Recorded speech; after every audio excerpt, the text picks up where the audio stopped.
So here in this case it says let A is equal to I cap plus 4j cap plus 2k cap is the B vector भी दिया हुआ, C vector भी दिया हुआ, and they are saying find the vector D which is perpendicular to both A and B.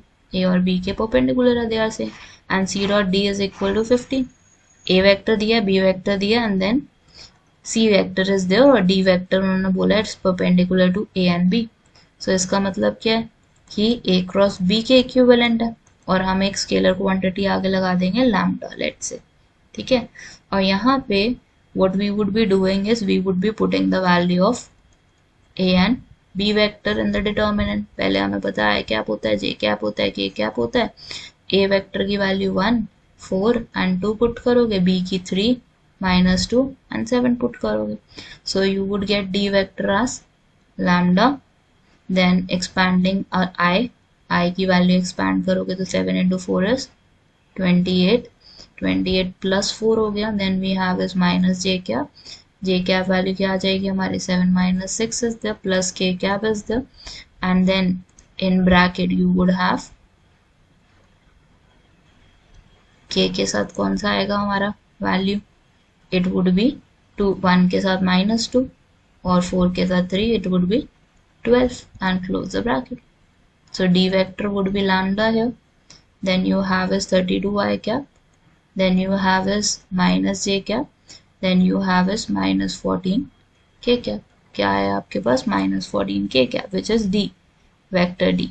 अब हमें क्या दिया हुआ था, C और D को मिला के, मतलब C और D को अगर आप डॉट करोगे तो किसके इक्वल आएगा 15 के, जिससे कि हमें लैम्डा की वैल्यू मिल जाएगी इजीली.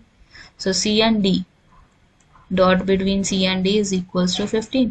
C वेक्टर क्या है हमारा 2i cap minus j cap plus 4k cap, and then you have the D vector. D vector क्या है हमारा, लैम्डा बाहर रखते हैं, हम एक काम करते हैं, lambda I would be taking outside the bracket and we have is 32i, कितना है हमारा ये 32i cap,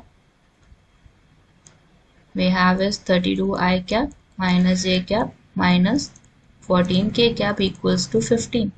तो वैल्यू क्या बनती है लैम्डा, देन इन ब्रैकेट 2 को 32 से किया, it will be 64 minus j cap would be +1, 4 को 14 से करोगे so it would be -56 and the result is equivalent to 15.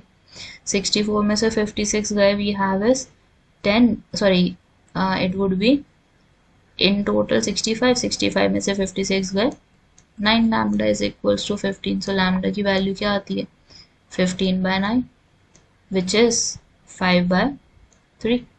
So lambda is 5/3, जिससे कि हमारा D वेक्टर क्या बनता है, लैम्डा की जगह क्या सब्स्टिट्यूट करोगे, you would be substituting 5/3. 5/3 in bracket 32 I cap minus j cap minus 14 k cap.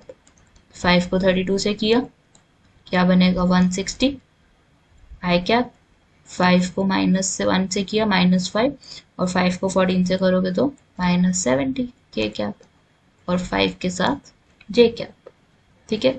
So this is your result for the D vector.